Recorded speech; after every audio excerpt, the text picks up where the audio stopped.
On today's episode of Tablets with Drawings on Them, we are looking at the Rosetta Stone. No, stop! It's drawing tablets. We're looking at drawing tablets today. Come again. Little flat things come with a pen. You plug them into a computer. You could draw with them. You're going to be giving people some tips on how to use one, like for beginners. Do I look like the sort of person who gives tips? Tell you what. I'll do you a solid. Why don't you let me host this episode and you can go back to looking at your old rocks. Old rocks? And what is this? I did not approve this music.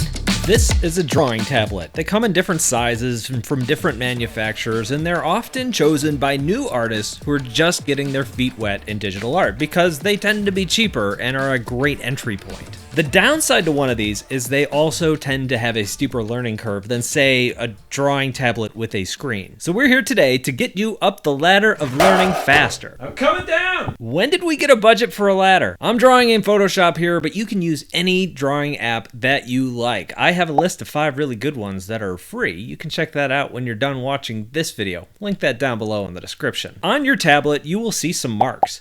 These show your live area. This is the area where you can draw, and the live area maps to your computer's screen. If you tap your pen up here in the corner, your cursor will show up here in the corner on your screen. Tap down here, it'll show up down here. Of course, dragging your pen across the screen will leave a mark. That's called drawing. Yeah, I am aware of that. If you're new to one of these, your main goal should be getting used to using it. Your first time jumping in is just not gonna feel as natural as it does when you're drawing on paper. This is an adjustment. Everybody goes through it. So if you start drawing and you feel like you don't have full control, you are not alone. It does take some time to settle in. So get ready to practice using this every single day. Things to practice. Your first goal should be getting used to how wide the live area of your tablet is. So take your stylus in your hand and tap on a tool or part of the screen that's in the upper left-hand corner. Then move your cursor down over to the right lower corner and tap again. Then move to the lower left corner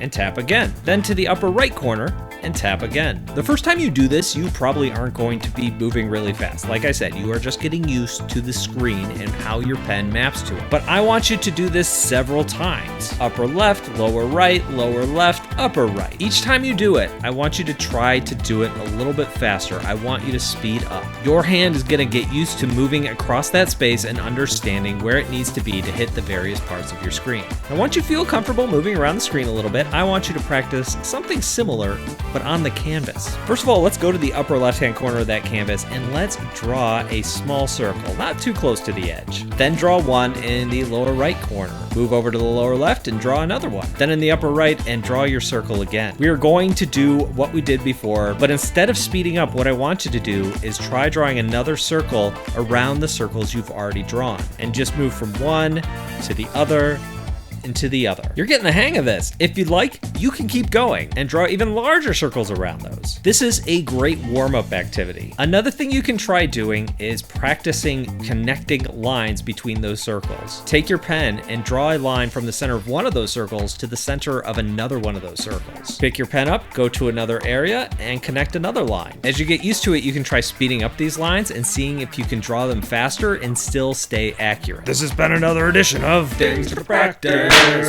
We're not actually done practicing. I have more. If you learn through these kind of hands-on practice exercises, check out bradsartschool.com. I have a brand spanking new digital art for beginners course where we get some hands-on time with homework and all sorts of projects. It's built for beginners to be an on-ramp to some of the more advanced drawing courses and tutorials out there. Check out the details on my site. Now, back to the video. Okay, you want another practice tip? Things to practice. Okay, enough of the singing. We're moving on now. One of the great benefits to a tablet like this is pen pressure. The harder you press with your pen, the wider or darker your stroke gets, depending on the type of paintbrush you're using. Bust open your favorite drawing app and grab a brush you like. The one I have here changes sizes based on how hard I press on my tablet. Now, I'm gonna make it bigger than what I think I need, probably like 30 or 40 pixels. Now, when I hover in Photoshop, I can see how big that brush is going to be if I applied all of my pressure on my tablet. It is showing me my brush cursor on the screen. What I want to do with this is I want to get used to drawing lightly. I'm going to start by drawing a line across the top of the page as light as I can. Then I'm going to draw another line, but this time I'm going to apply just a little bit more pressure. And then I'm going to do it again, this time with a little more pressure. The goal is to see how many lines I can draw before I completely max out the pressure of the pen. Now, the first time you do this, you may only get 3 or 4 lines before you max out that brush. That's totally normal. What your goal for this exercise should be is to get as many different widths of lines across your page as possible. It's harder than it looks because sometimes as you cross the page, you're just going to naturally apply more pressure. That's okay. All practice is good practice, and you're just trying to get a feel for the pen.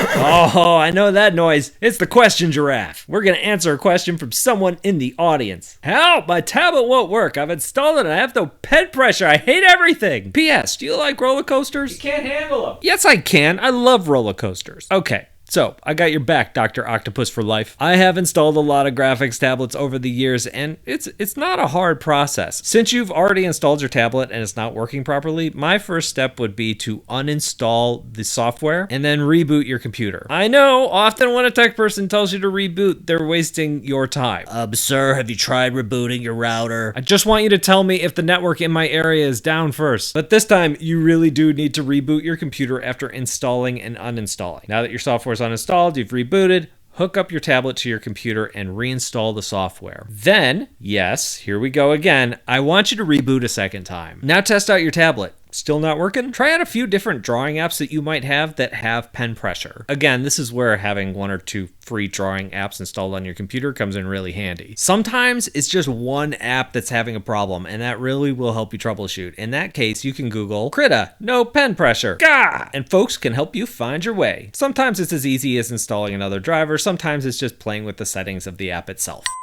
Ooh, it's time for the rapid fire round. I have some more tips for getting used to your new tablet, and we're going to be going through them lightning fast. Are you ready? I need a minute. Too bad. 1, try ditching your mouse. Technically, this pen is just a fancy mouse. It can do everything that your mouse can do, so try just using this for everyday computing activities with your pen instead of your trackpad or your mouse. Surfing the web, checking your email, editing a document, designing ransom notes. Use that pen. Number 2, grab a photo of a sketch and try drawing over it for practice. This is a great way to get used to drawing on your tablet. You could do line art or a sketch, whatever you want to do, just practice with it. Number 3, undo is your friend. Why, hi, friend. If you get a line wrong, just Control-Z it and try again. Number 4, if you have 2 screens, you can use your tablet across both. This will also take some getting used to, and you might not want to draw when you're set up that way, but it will help you ditch your mouse. Number 5, try playing some video games with your tablet. I mean, I wouldn't recommend playing Elden Ring with this thing, but there are some games designed specifically for graphics tablets. The most popular one out there is called OSU. It's a rhythm game, and it's a really great way to build up eye-hand coordination. Number 6, last tip, put those shortcut keys to use. Many of these tablets have shortcut keys, and you can go into the settings and change those keys to anything you want. Set it to undo, change your brush size, zoom in and out, force quit Chrome constantly, accidentally, whatever. Okay, I hoped all of this was helpful. For those of you who have been using your tablets for a while,